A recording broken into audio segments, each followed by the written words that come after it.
Welcome everyone to another episode of the Joyride. Today we're actually going to talk about something timely. We're launching into a new campaign coming off one of our biggest events that we've ever had, called 100 Days of Joy. 100 Days of Joy. And we just felt it would be appropriate for us to try to dedicate a little bit of this podcast to talking about what we hope the initiative accomplishes, but also, I guess, be transparent about the fact that, it's hard for us to share our mission all the time and get the traction that we want on it. And just want people to authentically know why we're trying this 100 days experiment and, what we're trying to share with it. So, yeah, if you don't mind, can I dive? Yeah, please go. So it's really interesting. For a long time, with doing Live Free, I really didn't want any kind of notoriety or I didn't ever want to come off as showy, right? When you're helping people and you're providing a service to people, you don't want to come off as, look at what I'm doing kind of thing, right? And so for a long time, I kind of hid it. And then as the team started growing, I started realizing pretty quickly that I was really doing Live Free a disservice by not sharing some of the stories of some of the things that we were doing. And it's been bothering me lately, to be honest with you, because we're doing such great work. Right. And on social media, for a long time, social media was really challenging for us. We weren't really sure. We didn't really have a direction. We had Anthony join the team and then Eileen and Joy, and they're kind of working together. And now our social medias are growing pretty significantly for us. And but one of the things that still chaps me a little bit is that every time that we post our Monday Magic, it doesn't get the traction that I feel that it deserves. The Monday Magic, for those that aren't aware of our Instagram page, is just where we share a story or two of the kids with cancer and the families that we've served when we send them to their to wherever they want to go to spend their time as a family, take their little break and gather some family time. So it's great that we're gaining traction, but I feel a little bit that we're gaining traction the wrong way, to be honest with you. Yeah, I mean, not the wrong way. That's not the right word to say, but I think it's tough. I mean, the whole idea here, and I'm not saying we have differing perspectives on sharing things, but storytelling is obviously a captivating thing. That's what sells books, it's what sells movies, it's what sells anything out there, right? And the concept of, I use the word sell, purposefully right here, because that's the opposite of what we want to do.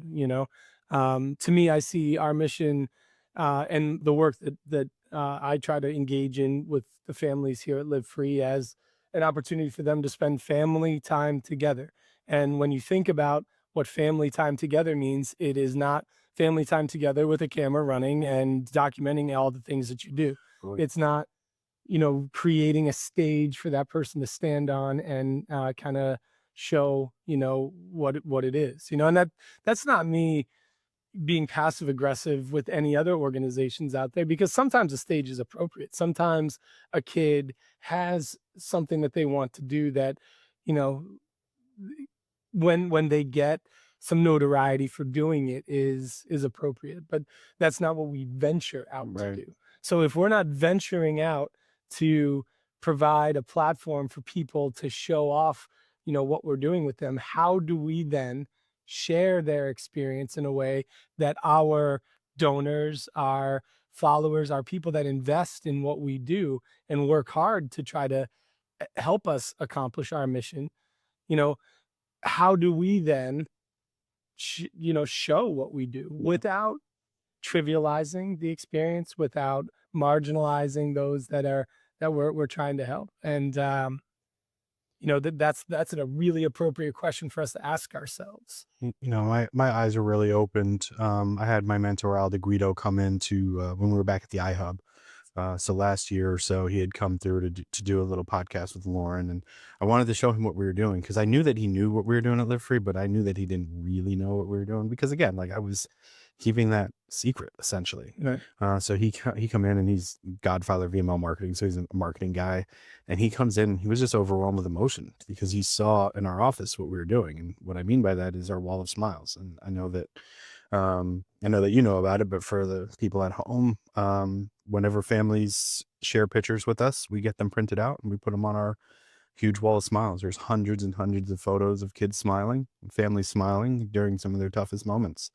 And it serves for a multitude of purposes, but for me, it's a reminder of why we do what we do, especially when we get into the grind and things start getting a little hard. There, it's a reminder of that. But it's also to show people what we're doing. Transparency has always been really big to me, which is kind of like, I know I'm saying two things at one time here, because I want transparency, but I also did a good job of hiding what we were doing in terms of not hiding, but not showing the You don't want to face. put, you didn't want to do something that, so here's, this builds off of the point that I wanted to make, and something that I feel.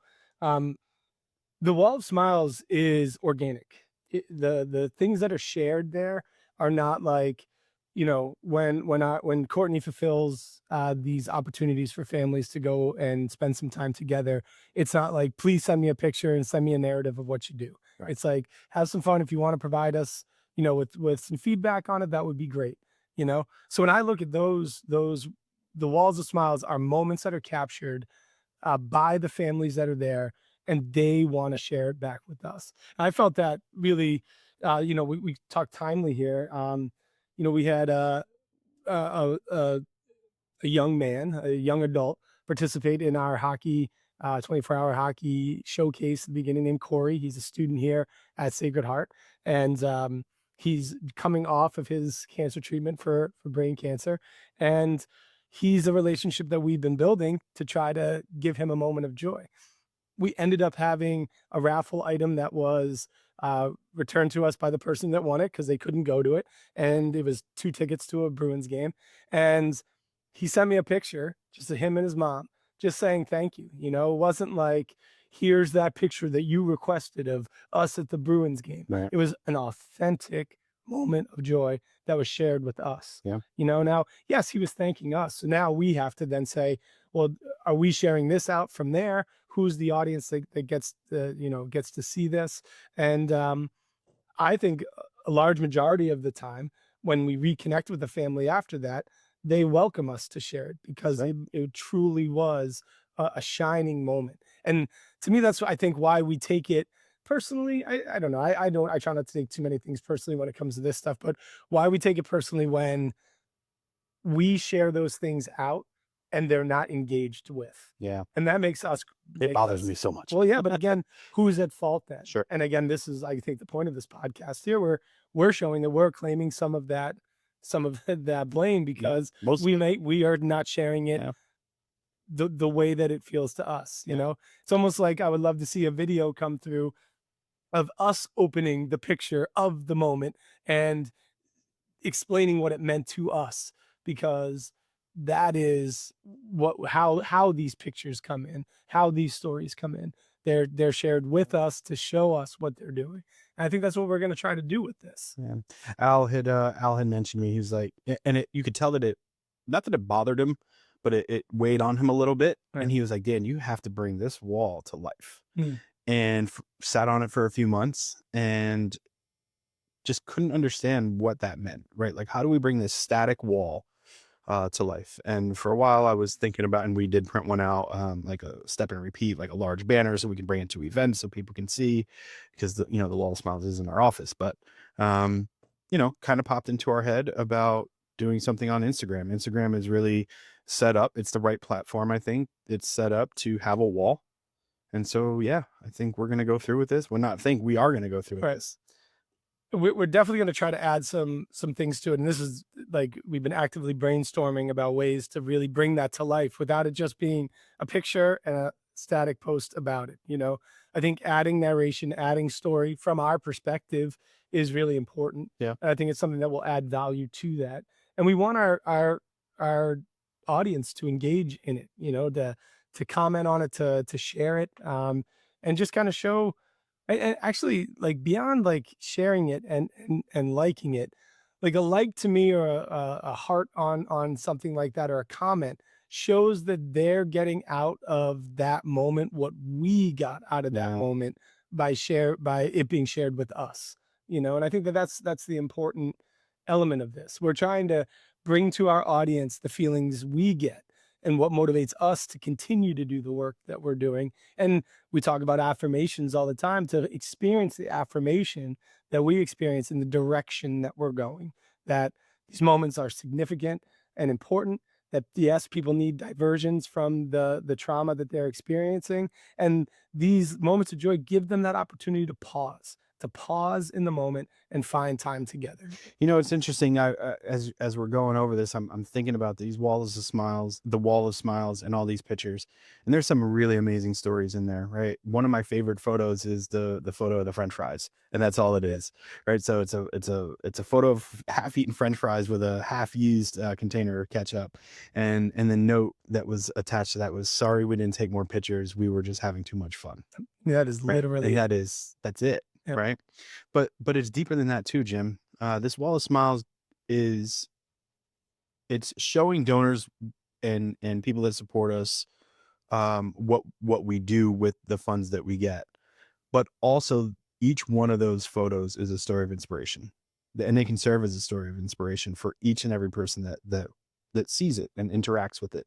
And so that's why we wanted to create a digital version of this static wall. Right. I think it's going to be an amazing way to tell stories about the families that we help, and a source of true inspiration for what these families are dealing with. Every family deals with something, Right. some kind of And strife, trauma. I mean, there's some stuff going on in our community right now that's hard to go through. Everybody faces it. Nobody's immune to that. correct. And we talk about this with our personal stories about sharing them and how they can provide sources of strength and help people kind of move on. And that's what I'm hoping this Wall of Smiles does too. Right. This digital version of it. Now, I'll say, and again, this comes from being somebody who has been blessed in the time that I've been working with Live Free to have the chance to speak to people at our events. And to me, every time I have an opportunity to stand up and frame for people what we do here at Live Free and how and what we do for families and how they benefit from what our audience in an event is they're doing, whether through the fundraising that they're doing, through being a part of it. Um, every time I stand up there and share a story about something that a family has done, I'm bringing to life like the experience. And what I mean by that, and you talk about the French fry one that I routinely circle back on and use a lot in the new audiences that I get to see each time, was the one that it was at Fenway Park when the child Carter was talking about seeing the wave Mm. spread around the ballpark. Like the I don't picture him sitting on the green monster. I don't picture him in his tour. I don't picture him with his, watching baseball happening. Every time I see that, I'm seeing the wave from my perspective and thinking about the power of the observation that he made about how he couldn't believe that one person could start that whole thing. Those sound bites are the reason why we're sharing out Yeah. this wall, the experiences, so that people can see that like these families really are getting value out of their opportunity to just spend some time together. And not for nothing, like I think it's really going to help us, you know, have people understand what our mission is. There's so many reasons why and so many um, opportunities that these families need, That's right.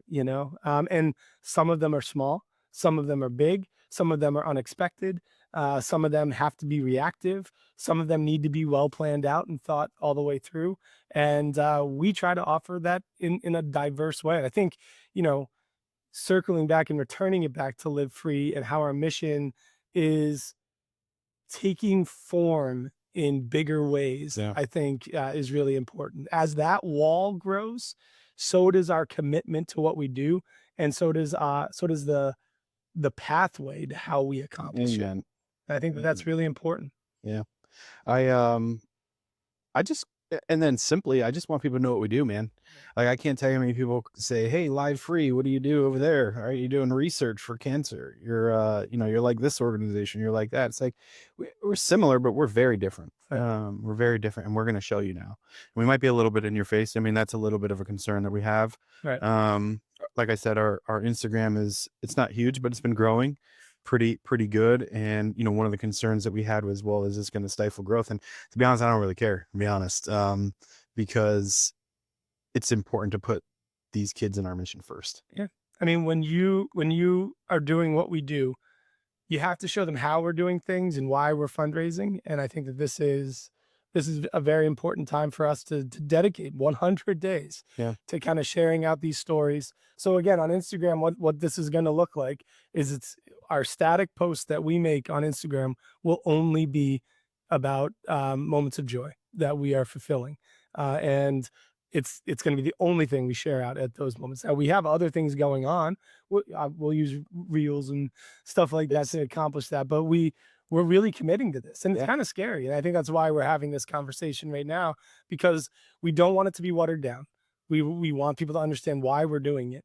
And yes, there are a lot of organizations out there that are support-based organizations for people in the childhood cancer community, and we want to not to show people that like we're the only one that matters, but we want them to know who we are. That's right. And know why we do what we do, and see the value in it. Because just as there are a lot of support-based organizations, there are a lot of research-based organizations. There are a lot of pieces to the pie out there that are contributing to helping these families. And why limit them? That's right. And that's why what we're trying to do is so important, because we don't want to limit people to just one experience. We're there to help them. Yeah. I'm excited. I know we're picking 100. I don't know how we're going to do it. It's going to be hard because there's so many. There's over 700 of them. Our wall, I mean, families that have shared it, I think it's close to 400 photos that they have up on that wall now, but I'm excited to bring this to life. I really am. I think it's super important. Yeah. And again, the team behind it, Eileen working hard to make this happen with Dylan, they really have come a long way. It's great to see. There's an intern behind this one. He's doing a lot of work to get there, executing Eileen's vision and working with Anthony to make it happen. And I think that it's really cool to see that come. And to add Courtney too, I mean, for her to be able to show the work that she's been doing behind the scenes with helping these families is tremendous. So. I feel like we're rushing because we're at 17. So I just want to push a little bit more. If you're a family that doesn't see your story shared, and you're like, listen, I love what you guys are doing, I want our story to be out there too, please share it with please. Us. Like that's the hardest line that we tread is, do we come back to you? Do we come back to you and ask you for more? That's right. Because that's not why we're doing it. Amen. But if you see it and you want to be a part of it, please reach out to us. All right. Courtney's a person to start with, but any of us are here to hear those stories. That's right. All right, man. I'm looking forward to this. It's going to be special. It's going to be pretty cool. Yeah. All right, brother. Let's get back to it. There you go.